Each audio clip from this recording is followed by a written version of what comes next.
नमस्कार, मैं हूं नगमा और आज हम लोग की खास पेशकश सेफ इन साइबेरिया। ये वो साइबेरिया नहीं है जो अब तक आप जानते थे, यानी कि एक देश, लेकिन ये है साइबर दुनिया जहां पे सब कुछ ऑनलाइन है। आपका वॉलेट से लेकर आपकी पूरी पहचान तक, पढ़ाई लिखाई, खेलकूद का मैदान और आपका काम, ये वो दुनिया है जहां पर आप खास तौर पर आप और आपके युवा बच्चे ज़्यादातर वक्त बिताते हैं।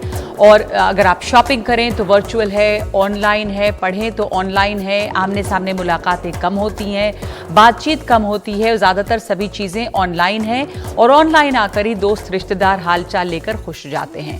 तो ये दुनिया है वो दुनिया जहां पर आप अपना इतना ज़्यादा समय बिता रहे हैं, इसलिए जानना ज़रूरी है कि वो कितनी सुरक्षित है आपके लिए।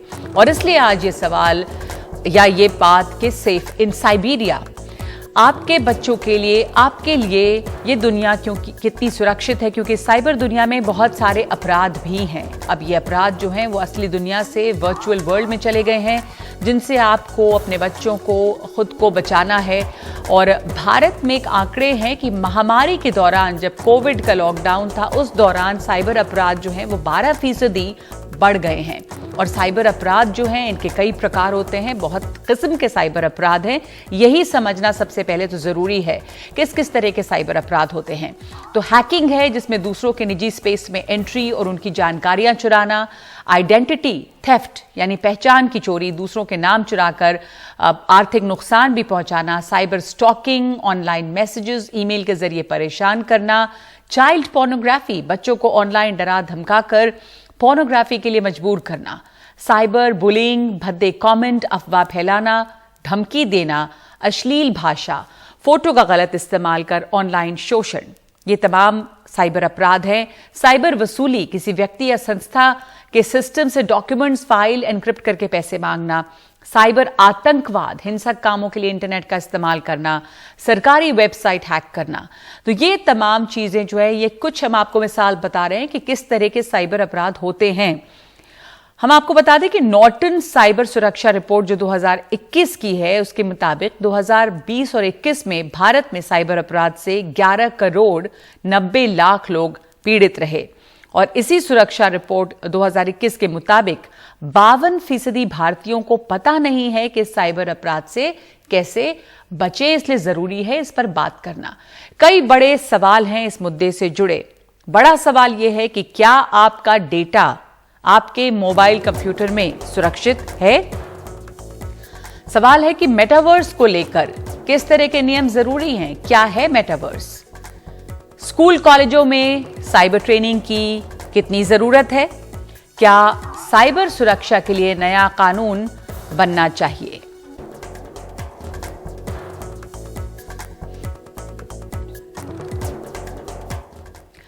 तो इस वक्त हमारे साथ इस खास कार्यक्रम में चर्चा के लिए जो लोग जुटे हैं, सबसे पहले मैं आपको बता दूं कि हमारे साथ हैं मिशी चौधरी, जो टेक्नोलॉजी एडवोकेट हैं, फाउंडर हैं SFLC.in।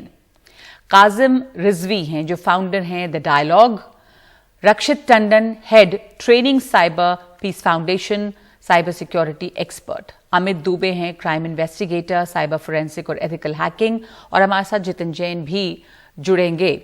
तो सबसे पहले हम चर्चा यही करना चाहते हैं कि जो ये साइबर दुनिया है वो कितनी सुरक्षित है या कितनी असुरक्षित है लोगों के लिए। तो काजिम, मैं आपसे शुरुआत करना चाहती हूं और ये समझना चाहती हूं कि सबसे पहले अगर हम चर्चा देखें, अभी मैंने बताया आप दर्शकों को कि साइबर अपराध जो हैं वो 12% बढ़े हैं। तो मैं आपसे जानना चाहती हूं कि ये कितनी बड़ी समस्या है, एक्सटेंट क्या है इस समस्या का। और इसमें हमने देखा कि जो पैंडेमिक था उस दौरान करीब करीब 27 मिलियन लोग जो थे वो पीड़ित रहे आइडेंटिटी थेफ्ट के ही सिर्फ 12 महीनों में। तो ये जो पूरा साइबर क्राइम है वो, उसमें कितनी तेजी से आप लोगों ने बढ़ोतरी देखी है? जी शुक्रिया। देखिए, जो आपने जो आंकड़े दर्शाए हैं ये साबित करते हैं कि साइबर फ्रॉड और साइबर क्राइम बहुत तेजी से बढ़ रहा है और पैंडेमिक के बाद और भी बढ़ा है। तो इसके काफी पहलू हैं। सबसे पहला पहलू ये है कि आजकल जो डिजिटाइजेशन जो हो रहा है लोगों का, और उसमें हर तरीके के जो लोग हैं, आप बच्चों से लेकर के काफी अडल्ट लोग जो ऑनलाइन आ रहे हैं, उनकी एक अवेयरनेस जो है हमें बढ़ानी पड़ेगी साइबर सिक्योरिटी के प्रति। क्या होता है कि बहुत से लोग आते हैं ऑनलाइन और अपना ऑनलाइन डेटा शेयर करते हैं। कोई आधार नंबर शेयर कर देता है, कोई पैन कार्ड नंबर शेयर कर देता है, लोग अपना पासवर्ड नहीं प्रोटेक्ट करते ठीक से। बहुत से लोग ऐसे भी होते हैं जिनको अवेयरनेस भी नहीं होती है कि उससे क्या क्या नुकसान हो सकता है। तो एक तरीके से अवेयरनेस ड्राइव करने की बहुत जरूरत है, और ये हर लेवल पे, स्कूलों से लेकर के, कॉलेजेस से लेकर के, प्रोफेशनल्स तक में भी साइबर की अवेयरनेस, साइबर सिक्योरिटी की अवेयरनेस चलाने की जरूरत है। सबसे पहला तो ये पहलू है।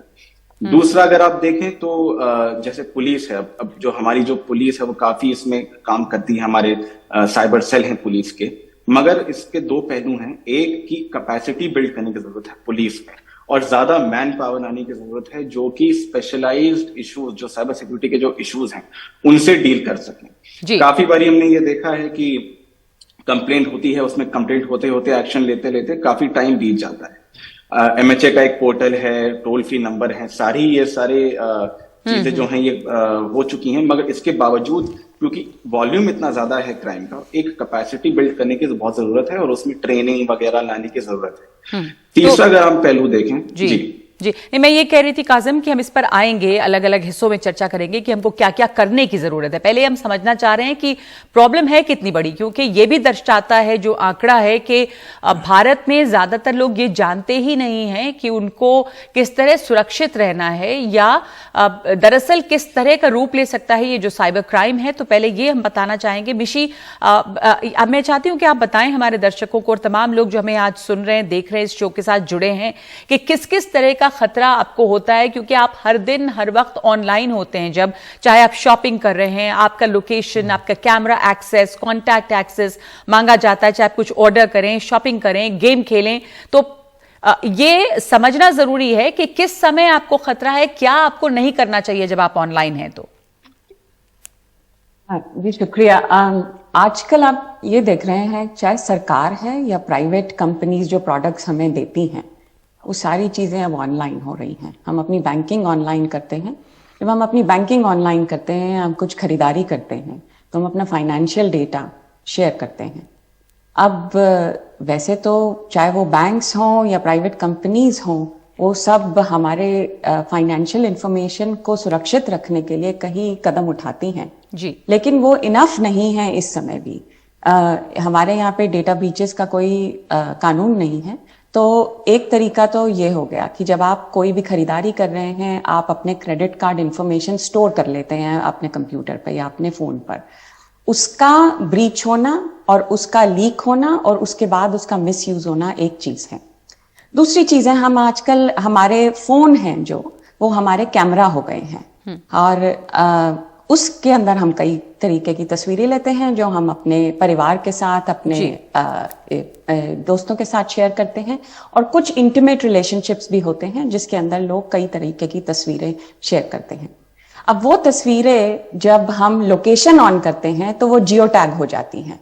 तो वैसे तो बड़ा कन्वीनियंट है कि आप गए घूमने गोवा तो आपकी एक एल्बम बना दी फोन ने खुद ऑटोमेटिकली, लेकिन उसका मतलब ये भी है आप कहाँ कहाँ गए, आप कब कब गए, उसका लोकेशन भी शेयर हो रहा है। अब आपने उसे सोशल मीडिया पे डाला तो सोशल मीडिया पे जरूरी नहीं है कि आपने सिर्फ अपने दोस्तों के साथ ही शेयर करने का डाला है, और भी लोग हैं जो आपकी लोकेशन ट्रैक कर सकते हैं, देख सकते हैं आप घर पर हैं, आप घर पर नहीं हैं, ये चीजें हैं। फिर आपका रिलेशनशिप है, खराब हो गया। अब ऐसा तो दुनिया में होता ही है कि कभी कोई ब्रेकअप हो गया, आपने कुछ तस्वीरें शेयर करी थी, और लोग, हम कुछ जजमेंट नहीं कर सकते हैं, लेकिन किसी के साथ आपका रिलेशनशिप खराब हो गया, और ये हम बहुत देखते हैं कि वो आपकी आपत्तिजनक तस्वीरें ऑनलाइन डिस्ट्रीब्यूट करते हैं, आपको ब्लैकमेल करते हैं। तो इस तरीके की तस्वीरों का हम देख रहे हैं काफी ज्यादा जो निकल रहा है। दूसरा, हम देखते हैं कि पावर के लिए हम कुछ बोलते हैं, पॉलिटिकली हम कुछ बोलते हैं, चाहे वो ट्विटर पे बोलें या फिर फेसबुक पे बोलें, तो जो पहले सिर्फ सरकारें पावर में बोलती थी या मीडिया कंपनीज पावर में बोलती थी, अब हम सब बोल पाते हैं। तो हमें उस बोलने के चक्कर में भी कई तरीके की सजाएं मिल रही हैं। आपने किसी को कुछ कह दिया, आपने कोई कार्टून शेयर कर लिया, तो उसके बारे में भी आपके जो आपने बोला ऑनलाइन, उस बिहेवियर को हमें पनिश किया जा रहा है जी। तो तो ये कुछ बातें हैं, पर और भी तरह के जो अपराध हैं। रक्षित टंडन, क्या किसी तरह का, चूंकि आप हेड हैं training Cyber Peace Foundation, cyber security की जानकार हैं, तो क्या कोई आप मिसाल बता सकते हैं हमें, कुछ आपके इसे आपने देखा होगा अपने काम के दौरान लोगों को किस तरह बेवकूफ़ बनाया जाता है? क्योंकि कभी पहचान चोरी हो गई, पैसे के घाटे होते हैं, पैसे चोरी हो जाते हैं, ये बड़ा कॉमन है ऑनलाइन लोगों के साथ, कहीं पैसे चोरी होते हैं शॉपिंग करते समय, ऐसी बहुत सारी चीज़ें होती हैं। तो किस आम लोगों के लिए किस किस तरह का इस खतरा या क्या सावधानियां भी ऐसे समय में बरतनी चाहिए? देखिए, आपने अभी जो बताया कि डेटा चोरी हो रहा है, तो डेटा का वेपनाइजेशन भी हो रहा है। मतलब जो हैकर्स हैं वो आप ही के निजी जानकारी को आपके खिलाफ जब यूज करते हैं तो उनके लिए आपको बेवकूफ बनाना बड़ा आसान हो जाता है। और इस तरह के कई अपराध देखे गए हैं जिसमें लोगों के सिम कार्ड हुए और उनके OTPs हुए, उनको चुरा लिया जाता है। जो अभी हम एप्स और परमिशंस की बात कर रहे थे कि क्या हमारा निजी डेटा फोन से चोरी हो जाता है, तो अभी एक बहुत बड़ा स्कैम चल रहा है फर्जी लोन एप्स का, और उसमें काफी पकड़े भी गए हैं, काफी एप्स बंद हुए हैं। वो एप्स आपको बड़ा इजी लोन दे देते हैं, वो बड़े नए नए नाम से आपको दिखाई देते हैं, और वो SMS आता है कि आपको कोई बटन नहीं दबाना है, आपका लोन रेडी है। और इधर देखा भी ये गया था कि लॉकडाउन के दौरान लोगों को बहुत दिक्कतें हुई हैं, फाइनेंशियल, लोगों की तनख्वाहें टाइम पे नहीं आई हैं, तो वो इस स्कैम का शिकार हुए। उन्होंने जैसे ही वो एप्लीकेशन डाउनलोड किया, उस एप्लीकेशन ने आपका पूरा कॉन्टैक्ट्स और आपकी पूरी फोटोज अपनी गैलरी से उठा के अपने पास रख ली, और उसके बाद आप कितना भी उनका लोन चुका दें, वो उल्टे सीधे ब्याज तो लगाते ही हैं, वो आपका सारा डेटा मिसयूज करते हैं। और उसके बाद गंदे गंदे मैसेजेस आपके सारे कॉन्टैक्ट्स को भेज रहे हैं। यहां तक कि हमारे सामने ऐसे केसेस आए हैं जिसमें लोगों ने आत्महत्या तक कर ली। और ये बहुत संगीन हुआ। इसके ऊपर MHA ने और RBI ने अपने अपने वो दिए। गूगल तक ने कहा कि अब हम वो प्ले स्टोर पे ऐसे ऐप्स को अलाउ नहीं करेंगे, लेकिन अभी भी ये आतंक जो है रुका नहीं है।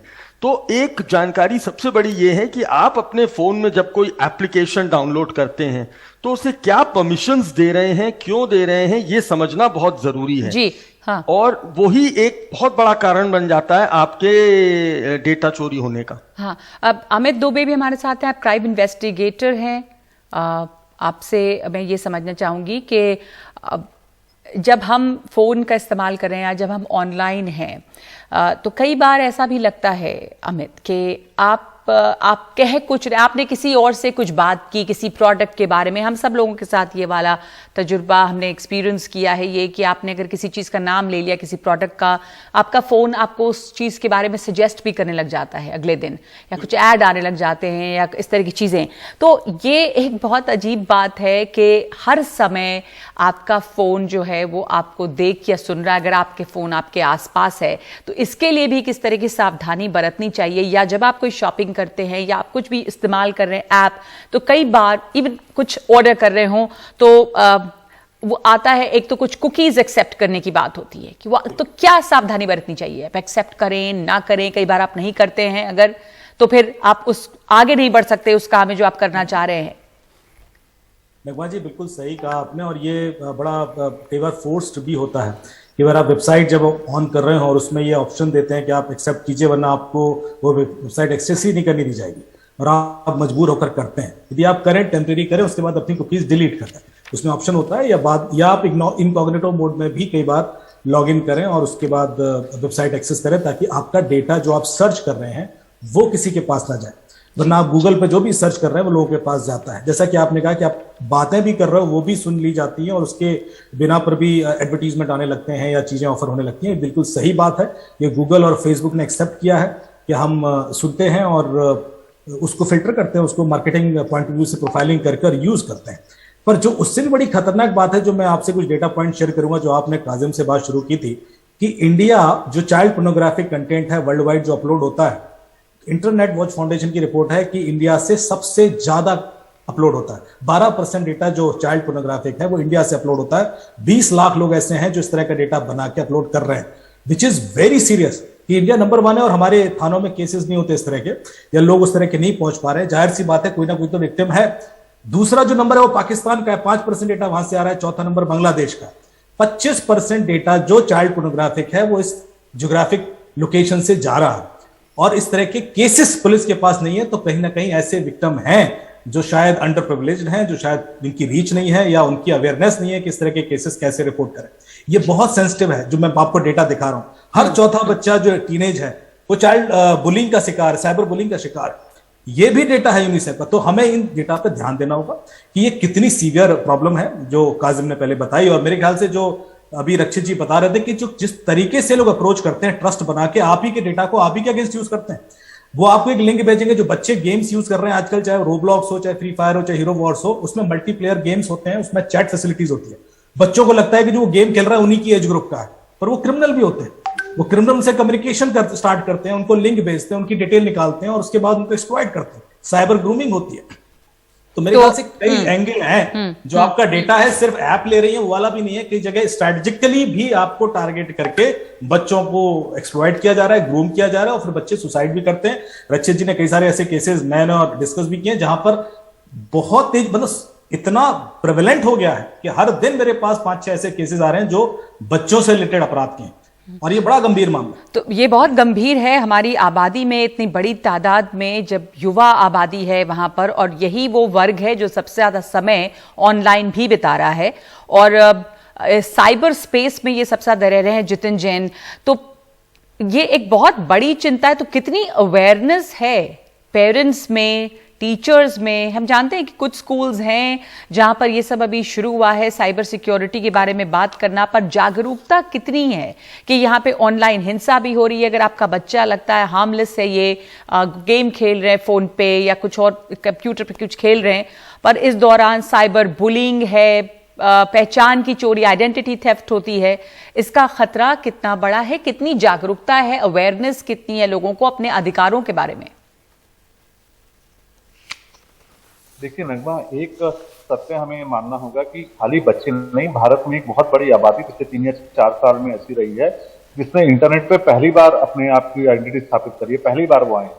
कई बड़े लोग हार्वर्ड और बड़ी बड़ी डिग्रियों के साथ हैं, वो भी साइबर फ्रॉड का शिकार हो रहे हैं। तो पहला सबक तो ये कि साइबर साक्षरता और आपकी जो डिग्री वाली एजुकेशन है वो अलग है, उसमें कोई भी बचा नहीं है। और जितनी तेजी से हमारा डिजिटलाइजेशन इंडिया का हुआ है, उतनी तेजी से हम साइबर साक्षरता नहीं फैला पाए, और उसका सबसे ज्यादा शिकार है हमारे बच्चे। क्यों? क्योंकि आज के जमाने में देखिए सच है कि वर्किंग पेरेंट्स है, ज्यादातर मेट्रो सिटीज के अंदर दोनों पेरेंट्स वर्किंग है, और जो ज्यादातर समय बच्चों का बीत रहा है वो गैजेट्स के ऊपर बीत रहा है, मोबाइल के ऊपर, कंप्यूटर के ऊपर। और जैसे जैसे अनलिमिटेड वाईफाई का, फ्री इंटरनेट का और हाई स्पीड वाईफाई का जमाना बढ़ता जा रहा है, ओटीटी एप्स आ रहे हैं, जो एक्सपोजर है बच्चों का, अनवांटेड एक्सपोजर जो है, both in the terms of pornography, both in the end also in the terms of OTT apps वगैरह, जो जब मूवी का कंटेंट वगैरह देखना, इतना वल्गर उसके अंदर कई बार लैंग्वेज है, वो बढ़ता जा रहा है, और it is becoming a new normal.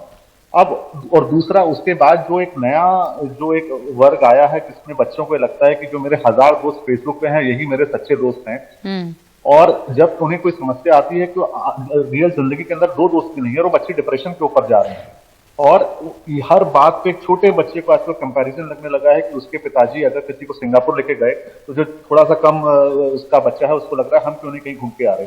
जो इन्फीरियरिटी कॉम्प्लेक्स है, जो कंपैरिजन बढ़ता जा रहा है, तुलनात्मक वो है, वो पेरेंट्स के ऊपर इतना ज्यादा प्रेशर क्रिएट कर रहा है कि वो भी एक तरह से मतलब इंटरनेट का शिकार होता है। अब बच्चों की मित्रता होती है, सामने वाले व्यक्ति झूठा होता है, वो ब्लैकमेलिंग करता है, कई बार ग्रूमिंग करता है, और बच्चे डर के कारण न तो अपने माँ बाप को बता पा रहे हैं, न स्कूलों में डिस्कस कर पा रहे हैं। तो मुझे लगता है कि बहुत ज्यादा जरूरत है स्कूलों के अंदर इस तरह की चीज को रेगुलर काउंसलिंग और अवेयरनेस की। तो पर अभी भी क्या ये कोई, और अगर वो किसी तरह की जितिन, क्या अभी भी कोई रेगुलर कोर्स के तौर पे क्या आपको जानकारी है कि स्कूलों में शुरू हुई है इसके बारे में बातचीत?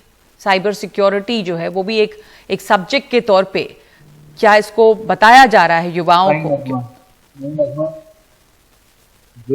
जो बड़े स्कूल हैं जिसमें आप मतलब सीधा सीधा कहा जाए जो सभ्य वर्ग है उसके बच्चे पढ़ते हैं, वहां जरूर इस तरह के एक्सपर्ट्स को बुलाकर कुछ काउंसलिंग सेशन कर दिए जाते हैं। और जो सबसे बड़ी चुनौती है, जो सरकारी स्कूल हैं, जो मिडिल क्लास स्कूल है, वहां पे इस तरह की कोई अवेयरनेस है नहीं, और मुझे लगता है सबसे ज्यादा शिकार वही हो रहे हैं। तो एक जरूरत यह है कि अगर आप बच्चों को साइबर साक्षर बनाएंगे तो वो अपनी 2 और पीढ़ियों को, अपने माँ बाप को और अपने दादा दादी की और दूसरी पीढ़ी है उसको भी साइबर साक्षर बनाएंगे। तो यहाँ पे बच्चों रिलेटेड साइबर इंसिडेंट में कमी आएगी, साथ में जो फाइनेंशियल फ्रॉड इतने ज्यादा फैमिली में हो रहे हैं उसमें भी कमी आएंगी। तो educating cyber hygiene to one child will result in educating a family.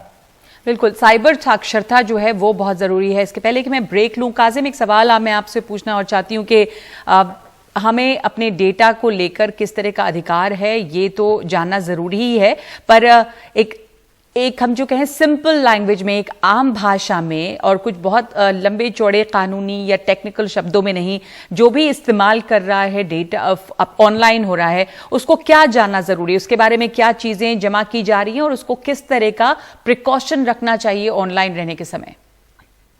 देखिए, जो एप्लीकेशंस होती हैं वो आपका डेटा मैक्सिमाइज करने की कोशिश करती हैं। तो सबसे पहले तो आपको ये देखना चाहिए कि आप कितना डेटा शेयर कर रहे हैं। अगर आप कोई एप्लीकेशन यूज कर रहे हैं, जैसे अगर आप वेदर ऐप यूज कर रहे हैं, तो उसको क्या आप अपना फोटो गैलरी देने की जरूरत है या आप उसको कैमरा का एक्सेस देना जरूरत है?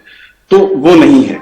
अगर आप वेदर ऐप यूज कर रहे हैं तो उसको सिर्फ लोकेशन की जरूरत पड़ेगी, क्योंकि वो फिर आपको उसके हिसाब से वेदर बताएगा कि आपकी लोकेशन कहाँ है या आपका वेदर है यहाँ पे। तो आपको पता रहना चाहिए कि कौन सी ऐप को किस तरीके का डेटा चाहिए, नंबर 1। नंबर 2, आप ये भी पता रहना चाहिए कि हर ऐप को आप हर डेटा पॉइंट नहीं दें। अपना माइक्रोफोन बंद रखें, अपना कैमरा एक्सेस बंद रखें, अपना फोटो गैलरी ऐप एक्सेस बंद रखें, अपना लोकेशन भी बंद रखें। जब आप कोई ऐप यूज कर रहे हैं तभी वो पर्टिकुलर डेटा आप शेयर करें और उसके बाद आप उसको जाके बंद करें। तो प्राइवेसी, डेटा प्रोटेक्शन, ये एक हैबिट बनना जरूरी है। ये एक वे ऑफ लाइफ इसको बनना पड़ेगा। ये हर वक्त लोगों को इस पे अपना लोगों को इस पे काम करने की जरूरत है। ये नहीं कि आपने सिर्फ एक बार डेटा शेयर कर दिया, उसके बाद आप उसको ऑन करके रह जाएं और फिर ऐप आपका सारा वो बैकग्राउंड पे डेटा कलेक्ट कर रहा है। तो एक हैबिट बनने की जरूरत है। जो लोग स्मार्टफोन यूज कर रहे हैं, जो लोग high and technology phone use कर रहे हैं, उनको तो और भी जरूरत है कि अपना डेटा प्रोटेक्ट करें, अपने बैकग्राउंड पे जाके चेक करें कि कौन सी एप्लीकेशन क्या क्या डेटा कर रही है, उनको जरूरत है कि नहीं है। अपने पासवर्ड आप प्रोटेक्ट करके रखें। अगर अलग अलग एप्लीकेशंस के लिए अलग अलग पासवर्ड प्रोटेक्ट करें और उसको कहीं लिख के रखें। ये नहीं कि आपने उसको ऑनलाइन ही सेव किया हुआ है। तो ये सब कुछ चीजें जो हैं ये लोगों को करने की जरूरत है। जी, हम ये भी जानना चाहेंगे कि डेटा को लेकर किस तरह के अधिकार आपके पास हैं। आपके डेटा जो है वो कौन कलेक्ट कर रहा है, कहाँ कहाँ इस्तेमाल किए जा रहे हैं, और अब अपने डेटा जो आपकी प्राइवेसी है उसको आप कैसे बचा सकते हैं, या किस तरह के अधिकार हैं। लेकिन एक छोटा सा ब्रेक ले रहे हैं इस समय हम, और ब्रेक के बाद हम इस चर्चा पे लौटेंगे। डेटा को लेकर हमारे अधिकार क्या हैं और निजी डेटा को लेकर क्या कानून है, इस ब्रेक के बाद बात करते हैं।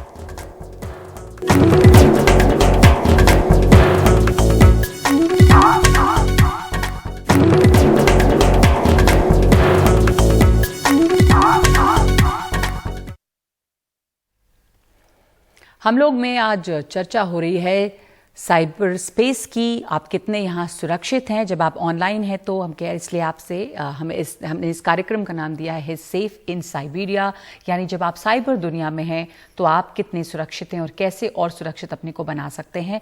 हमारे साथ पैनल में तमाम मेहमान मौजूद हैं। मिशी चौधरी में आप टेक्नोलॉजी एडवोकेट हैं, फाउंडर हैं sflc.in। मिशी, ये समझना चाहेंगे कि डेटा इस समय सबसे बड़ा हथियार है और डेटा की चोरी होती है, पर्सनल इंफॉर्मेशन की चोरी होती है, तो कानून जो है निजी डेटा को लेकर उसके वो क्या हैं? आपको लोगों को क्या जानना चाहिए, उनके क्या अधिकार हैं? कानून इस समय कई ऑफेंसेस के बारे में तो इंफॉर्मेशन टेक्नोलॉजी एक्ट में तो है कि आइडेंटिटी थेफ्ट होता है अगर आपका, या कोई चीटिंग होती है, या फिर अभी चाइल्ड सेक्सुअल अब्यूज मटेरियल की जो शेयरिंग है, पोर्नोग्राफी की शेयरिंग है, उसके मामले में तो ये ऑफेंसेस हैं सेक्शन 67 के अंडर इंफॉर्मेशन टेक्नोलॉजी एक्ट के अंतर्गत, और उसके बारे में कार्रवाई की जा सकती है। पर कानून और डेटा प्रोटेक्शन के बारे में सरकार 5 साल से डिस्कशन कर रही है। अभी बिल प्रस्तुत भी हुआ था पार्लियामेंट में, पर विड्रॉ हो गया है और शायद दोबारा से इंट्रोड्यूस किया जाएगा। तो भारत उस मामले में थोड़ा पीछे है बाकी देशों के कंपैरिजन में इस समय, कि जहां इमीडिएटली कुछ प्रॉब्लम हो और हम जाकर उसका रिकोर्स ले सकें, हम थोड़ा सा पीछे हैं। अभी इससे पहले भी पैनलिस्ट ने कहा कि इसीलिए हमें अपनी एजुकेशन की ज्यादा जरूरत है। और होता क्या है इसके अंदर भी, क्योंकि चीजें इतनी जल्दी होती हैं कि समय नहीं होता है कि जब तक आप जाएंगे रिपोर्ट करेंगे, उन चीजों का फॉलो अप थोड़ा मुश्किल हो जाता है। इसलिए अगर हम 4 या 5 चीजें याद कर लें अपने आप को प्रोटेक्ट करने के लिए, तो उसके बाद कानून हमें मदद कर सकता है। डेटा प्रोटेक्शन बिल आएगा तो कुछ चीजें जल्दी हो पाएंगी। जो चीजें, पहली चीज मैं कहना चाहूंगी कि किसी के ऊपर भी आप ट्रस्ट ना कीजिए, आप स्केप्टिकल रहिए। अगर आपको कोई टेक्स्ट मैसेज आता है, कोई आपको एसएमएस करता है, कोई चीज ऐसी है जो आपको थोड़ा सा भी खनकता है कि मुझे तो नहीं मालूम है, बैंक आपको कभी भी इस तरीके से नहीं फोन करके पूछते हैं कि आप अपना ये डेटा दे दीजिए या फोन करके, तो पहले तो आप ट्रस्ट ना कीजिए, आप उस बात पे कोई लिंक के ऊपर ऐसे ही क्लिक ना कीजिए। दूसरी बात आप क्या कीजिए, हमेशा पासवर्ड मैनेजर एक चीज होती है। अगर हम इतनी सारी वेबसाइट यूज करते हैं, याद रखना बड़ा मुश्किल है और लोग बड़े सिंपल पासवर्ड यूज करते हैं, 1 2 3 4 पासवर्ड। कोविड के टाइम बहुत लोगों ने सिर्फ कोविड या कोरोना वायरस यूज कर लिया पासवर्ड, वो गेस करना बड़ा आसान है। तो एक चीज आती है पासवर्ड मैनेजर, जिसमें आपको एक ही पासवर्ड याद करना है और वो अपने आप रैंडमली जनरेट करता है हर वेबसाइट के लिए नया पासवर्ड। तो अगर आप उसको ले लें, कुछ फ्री हैं जैसे बिटवार्डन करके, और कुछ पैसे देकर भी होते हैं लास्ट पास। उसके अंदर पैसे देने की असल में थोड़ी वैल्यू भी है कि आपने सिर्फ अपने पासवर्ड्स को प्रोटेक्ट कर लिया।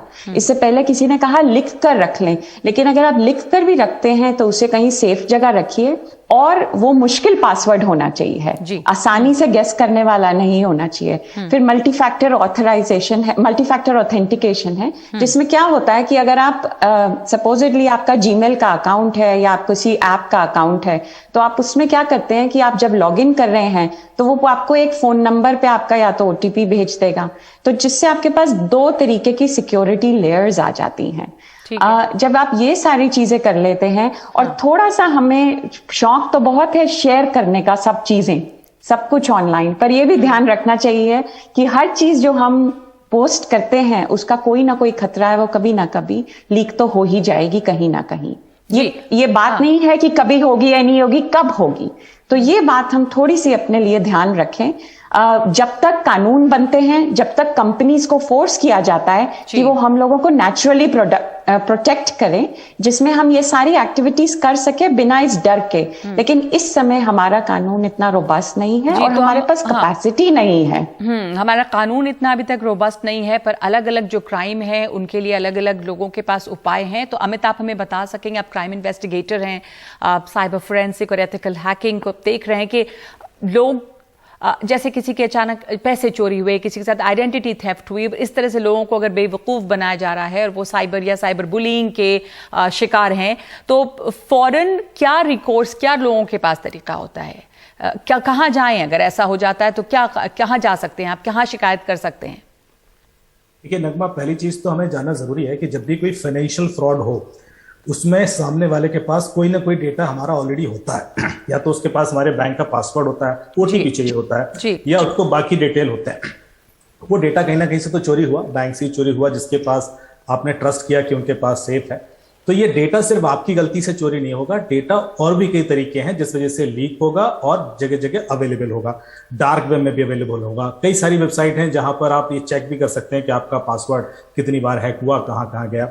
ये चीज लोगों को जानना बहुत जरूरी है कि यदि आपको अचानक से एक ईमेल आ जाए कि मैंने आपका सिस्टम हैक कर लिया है और आपका ये पासवर्ड है और मैंने तो आपका कोई वीडियो भी बना लिया और आपका पूरा कंट्रोल मेरे पास है, लोग घबरा जाते हैं, पैनिक हो जाते हैं। हाँ, ये पासवर्ड तो मेरा ही है, लेकिन ये जानना जरूरी है कि वो पासवर्ड आपने की वजह से लीक नहीं हुआ, ना आपका डिवाइस हैक हुआ है, ये एक्चुअली ऑलरेडी सर्वर से लीक हुआ है और ऑलरेडी डार्क वेब पर पड़ा हुआ है, तो उनको पता है, जो अक्सर हम बैंकिंग फाइनेंस फ्रॉड में देखते हैं। तो ये पहले जानना जरूरी है कि गलती सिर्फ आपकी नहीं होगी, ये तो लीक हो गई, इसीलिए हम बार बार कहते हैं कि अपने पासवर्ड बदलते रहिए, क्योंकि गलती आपकी नहीं है, आपको पता भी नहीं है और आपका पासवर्ड लीक हो चुका है, पता है लोगों के पास। पहली चीज, यदि हो जाए क्राइम तो क्या करना है? यदि आपका फाइनेंशियल पहले केसेस लेता हूं, तो फाइनेंशियल फ्रॉड के केसेस में आपको तुरंत 1930 पे कॉल करना है, जो एक एमएचए की हेल्पलाइन है, और वहां पर अपने डिटेल देकर उस ट्रांजेक्शन डिटेल को शेयर करना है, ताकि वो लोग जाकर जो जहां पर भी पैसा गया है उस वहां पर लाइन मार्किंग कर सके।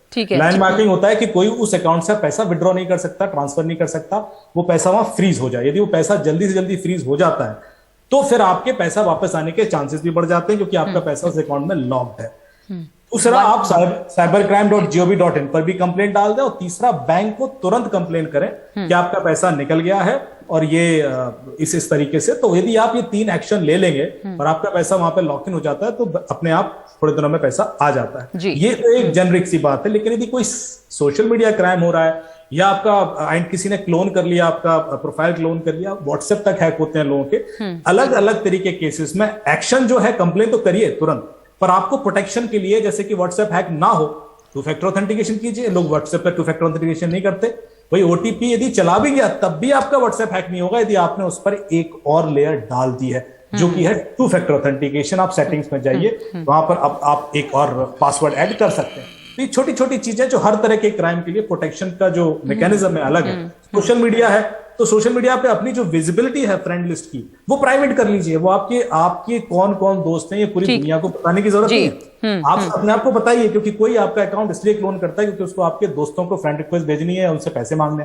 वो आप नहीं करेंगे, उसकी विजिबिलिटी प्राइवेट कर लेंगे या अपने पोस्ट की विजिबिलिटी फ्रेंड्स तक रखेंगे तो वो क्लोन होने के चांसेस बहुत कम हो जाते हैं। ठीक तो ये कुछ चीजें हैं अलग अलग। ओके, जी जितिन, इसके पहले कि मैं ब्रेक लूं आपसे पूछना चाहूंगी कि लोगों के पास रिकोर्स क्या होता है, कैसे कर रिपोर्ट करें क्रिमिनल एक्टिविटी को। दो बातें तो बताई हमें अभी, और आप भी अगर बताना चाहें, इसमें जोड़ना चाहें कि पहला आपका स्टेप क्या होना चाहिए। लोग बिल्कुल घबरा जाते हैं, पहला स्टेप क्या होना चाहिए? अमित ने कुछ हमें बताया, कुछ नंबर्स बताए। जी नगमा, आज की डेट में जो 80% बैकलॉग है साइबर क्राइम कंप्लेंट्स का, वो फाइनेंशियल ओटीपी फ्रॉड्स का है। आपके पेटीएम से बैंक अकाउंट से 10,000 20,000 रुपए चोरी हो गए, ये सब है। और ये पैसा बैंक अकाउंट्स में जाता था, वहां से निकलता था। तो एक तो सरकार ने दो चीजें करी है, केवाईसी बहुत स्ट्रॉन्ग किया जा रहा है, और दूसरा जो सबसे अच्छा विकल्प जो अमित ने अभी बताया, अगर फ्रॉड होता है आप बैंक ना जाए, पुलिस थाने ना जाए, सबसे पहले आप 1930 पे फोन करें। तुरंत जिस अकाउंट नंबर पे पैसा गया, जिस मोबाइल नंबर से जो भी मिनिमम बेसिस आप तुरंत दीजिए। वो 48 घंटे के लिए उस पैसे को फ्रीज कर देते हैं। वो 48 घंटे के अंदर आप जाके बैंक में कंप्लेंट कर दीजिए, पुलिस में जाके एफआईआर कर दीजिए, पर एक बार वो 48 घंटे के लिए पैसा आपका इमीडिएटली फ्रीज हो जाएगा। ये सबसे पहले करने की जरूरत है। उसके बाद आप cybercrime.gov.in पे कंप्लेन कर सकते हैं, और वो है। पर नगमा, मैं आपको सबसे एक साधारण बताऊंगा। आप पढ़ी लिखी, आप एंकर है, हम लोग एज एन एक्सपर्ट बात कर रहे हैं। जो 16 साल 17 साल का बच्चा जो पहली बार अब मोबाइल फोन स्मार्टफोन उठा रहा है, वो शायद हमें देख के हमारी टिप से इतना सिक्योर नहीं होगा, ये सच है। तो उसका बेहतरीन सबसे अच्छा तरीका ये है कि स्कूल को और पेरेंट्स को by nature of our society, by culture अब ये लेके आना चाहिए कि जब आप उनको स्मार्टफोन हैंडओवर कर रहे हैं तो स्कूल वहां पे 2 घंटे का, 3 घंटे का, या मतलब एक दिन का जो भी एक अवेयरनेस सेशन अपनी फैकल्टी के थ्रू करता है, उन्हें ये बताए कि किस तरह इसको रिस्पॉन्सिबली यूज करना है। तो फिर भी कोई गलती हो जाए तो किस तरह से आपको अपने माँ बाप को या टीचर्स को आके बताना, प्रोफेशनल हेल्प कैसे सीख करनी है। एक तो ड्राइविंग करने से पहले बिल्कुल आपने सही कहा, और इसी पे मैं चर्चा करना, जितिन सॉरी जितिन, आपको 1 मिनट के बीच में रोक रही हूँ। आपने बहुत सही कहा और इसी पे हम आगे चर्चा करना चाहेंगे, पर एक ब्रेक ले लेते हैं पहले कि कैसे एक पूरा जो इकोसिस्टम है माँ बाप का, अभिभावकों का, स्कूल का, वो बच्चों से, टीनेजर्स से इस तरह के कॉन्वर्सेशन, बातचीत कैसे शुरू करें और क्या जानकारी उन्हें दें ताकि एक सुरक्षित माहौल ऑनलाइन बन सके उनके लिए। एक ब्रेक के बाद लौटते हैं इस चर्चा में।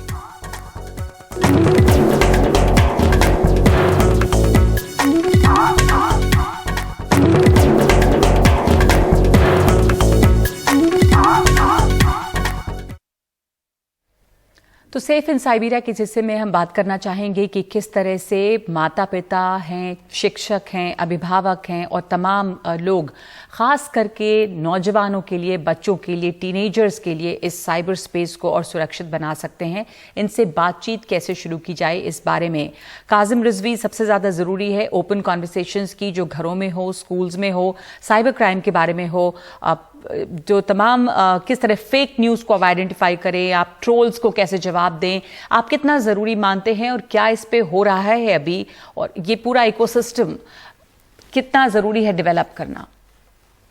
देखिए, सबसे पहले तो जो आप कह रहे हैं कि ओपन कॉन्वर्सेशंस, पेरेंट्स की आप बात कर रहे हैं, तो पेरेंट्स को अपने बच्चों से बात करने की जरूरत है कि वो ऑनलाइन उनका बिहेवियर कैसा है, किस तरीके के वो ऑनलाइन बिहेवियर कर रहे हैं, क्या क्या वो ऑनलाइन शेयर करते हैं, क्या सोशल मीडिया में शेयर किया जा रहा है जो कि उसको वो देख रहे हैं। तो आई थिंक एक जरूरी है कि पेरेंट्स और बच्चों में बात हो। दूसरी, स्कूलों में भी इसके अराउंड ज्यादा कॉन्वर्सेशन, ज्यादा बातों करने की जरूरत है। टीचर्स जो हैं उनको सेंसिटाइज करने की जरूरत है कि वो स्टूडेंट से किस तरीके की बात करें, कैसे वो डेटा के बारे में उनसे डिस्कस करें, क्या क्या शेयर किया जा रहा है, क्यों शेयर किया जा रहा है, क्या उनको लगता है। क्योंकि आप देखें जैसे साइबर डॉक्सिंग बहुत होता है, साइबर बुलिंग, साइबर हरासमेंट, और खास करके बच्चों में भी बहुत ज्यादा ये असर पड़ता है। इसका सबसे ज्यादा असर पड़ता है बच्चों में जो पड़ता है। तो इसके लिए कॉन्वर्सेशन होने की जरूरत है। आपस में बच्चों को भी बात की जरूरत है एक दूसरे से।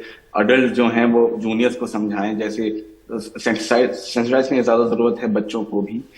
टीचर्स में ट्रेनर्स जैसे प्रोग्राम चलने चाहिए जो कि टीचर्स को भी समझाएं और ट्रेन करें कि वो बच्चों से कैसे से डील करें, क्योंकि बहुत सी ऐसी चीजें हम जैसे मेंटल हेल्थ की हम जब बात करते हैं तो ऑनलाइन डॉक्सिंग जो हो रही है उससे काफी मेंटल हेल्थ पे असर पड़ता है बच्चों का, मगर वो कभी कभी काफी बारी हम ये भी देखते हैं कि वो बता नहीं पाते, जी हाँ, अपने पेरेंट्स से छुपा रहे हैं या अपने टीचर से छुपा रहे हैं। तो टीचरों को, पेरेंट्स को अगर बच्चों में कोई उनके बिहेवियर में कोई बर्ताव दिख रहा है, कोई चेंज दिख रहा है, तो उसको जल्दी से पकड़ें, थोड़ा सेंसिटिविटी बढ़ाएं, जिससे समझें कि क्या तुम्हें किसी ने ऑनलाइन किसी ने कुछ कहा, क्या कोई कुछ शेयर कर रहा है जो तुम्हें ठीक नहीं लगा। ऐसे करके काफी कॉन्वर्सेशंस आपस में होनी चाहिए और जागरूकता जैसे हम बढ़ानी है हमें ऑनलाइन, जागरूकता के साथ साथ डिफिकल्ट कॉन्वर्सेशंस करने की जरूरत भी है कि आप अपने ऑनलाइन को कैसे, अपने बिहेवियर को कैसे सुधार सकें और किस तरीके की आपको वेबसाइट पे जाना चाहिए, कौन कौन आपको अगर कोई साइबर टॉक्सिंग कर रहा है, स्टॉकिंग कर रहा है, तो क्या क्या उसके परिणाम हो सकते हैं, तो आप उसको कैसे सेफली, देखिए सोशल मीडिया का सेफ यूज बहुत जरूरी है समझाना बच्चों को। रक्षित, आप जिम्मेदारी बच्चों की भी, बिल्कुल टीचर्स की भी है। जी रक्षित, आप इसमें जोड़ना चाहेंगे कि किस तरह से हम इस डिजिटल एनवायरनमेंट को अपने युवाओं के लिए सुरक्षित बना सकते हैं? देखिए, जैसा सब बात कर रहे हैं, अवेयरनेस बहुत ज़रूरी है, एजुकेशन बड़ी ज़रूरी है, तीनों स्टेक होल्डर्स का होना साथ में, पेरेंट्स, टीचर्स एंड बच्चे, इन तीनों को एक प्लेटफॉर्म पे लाना। बच्चे इन दिनों अगर आप देखें, मैं काफ़ी स्कूलों में बच्चों के साथ कनेक्ट करता हूँ, 2-3 समस्याएं मेन आती हैं। एक तो उनका गेम के प्रति एडिक्शन होना और उसमें कई बार पैसे का इन्वॉल्वमेंट हो जाना, जिससे हमारे सामने कई ऐसे मामले आए जिसमें बच्चों ने लाखों रुपए गवा दिए एक ऑनलाइन गेम के ऊपर और फिर वो एक मुसीबत में फंस गए। और सोशल मीडिया, ये 2 इश्यूज हैं जिनके ऊपर साइबर रेजिलियंस होनी बहुत जरूरी है बच्चों में, उस पर बात करनी जरूरी है। साइबर हाइजीन, डिजिटल फुटप्रिंट्स क्या होते हैं, उनको ये रियलाइजेशन ही नहीं है कि वो एक डिजिटल नागरिक हैं, उन्हें यही नहीं पता है। आज आधे से ज्यादा बच्चों से आप बात करिए कि डिजिटल कानून क्या है हमारे, कि अगर मैं ऐसा बच्चा किसी की आईडी हैक कर लेता हूं या तस्वीर खराब करके शेयर कर देता हूं तो मैं कानूनन गलत कर रहा हूं, ये उसे पता ही नहीं है। और एक दूसरी समस्या जो पेरेंट्स इग्नोर कर देते हैं कि बच्चे जो हैं वो एज इनअप्रोप्रिएट कंटेंट बहुत इस्तेमाल कर रहे हैं। अभी मैं थोड़े दिन पहले एक स्कूल में था जहां 8 और 9 साल के बच्चों ने हमें बताया कि वो एक बड़ा पॉपुलर गेम खेल रहे हैं, कॉल ऑफ ड्यूटी, जिसके ऊपर साफ अगर आप अभी प्ले स्टोर पे जाएं तो लिखा हुआ है 16+, और वो बच्चा मात्र 9 साल का है अभी और वो कंटेंट कंज्यूम कर रहा है। तो ये यहाँ पे पेरेंट्स की जिम्मेदारी बन जाती है। स्कूल अपडेट कर रहा है, ट्रेन कर रहा है। एक कॉन्सेप्ट हम लोगों ने देखा स्कूल में और बड़ा सक्सेसफुल हुआ है, उसमें जितिन जी और अमित जी ने भी कई हमारे साथ ऑपरेशंस किए हैं स्कूल्स में, और हमारे साइबर पीस फाउंडेशन की तरफ से भी हमने ऐसे प्रोग्राम्स चलाए।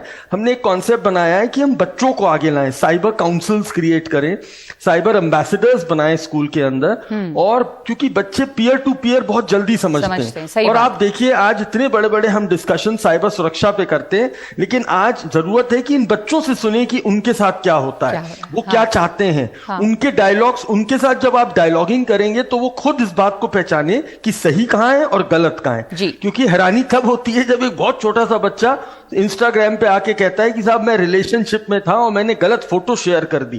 तो आप सोचिए 8वीं 9वीं कक्षा का बच्चा अगर रिलेशनशिप की बात कर रहा है तो मतलब वो अपने चाइल्डहुड को खत्म करके इस सोशल मीडिया से इमेच्योर एडल्ट बनने की कोशिश कर रहा है, जिसकी वजह से समस्याएं आ रही हैं। जी, आपने बहुत इंपॉर्टेंट बात कही। एक तो कि बच्चों को एजुकेट करना, साइबर एम्बेसडर्स बनाना, क्योंकि अपने हम उम्र बच्चों से बच्चे जल्दी बात समझते हैं, और ये समझाना उनको कि किस तरह का खतरा हो सकता है, सुरक्षित कैसे रहें।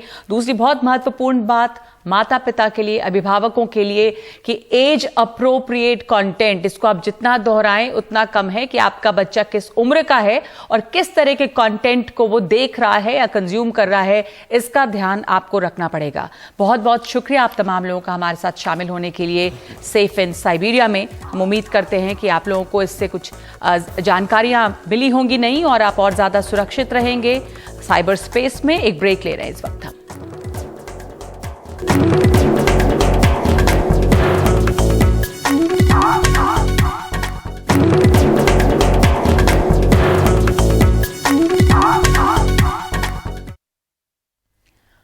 तो सेफ इन साइबेरिया को खत्म करने से पहले आपको एक बार फिर से ध्यान दिला दें कि आप किन चीजों का ध्यान रखें और ज्यादा सुरक्षित रहने के लिए।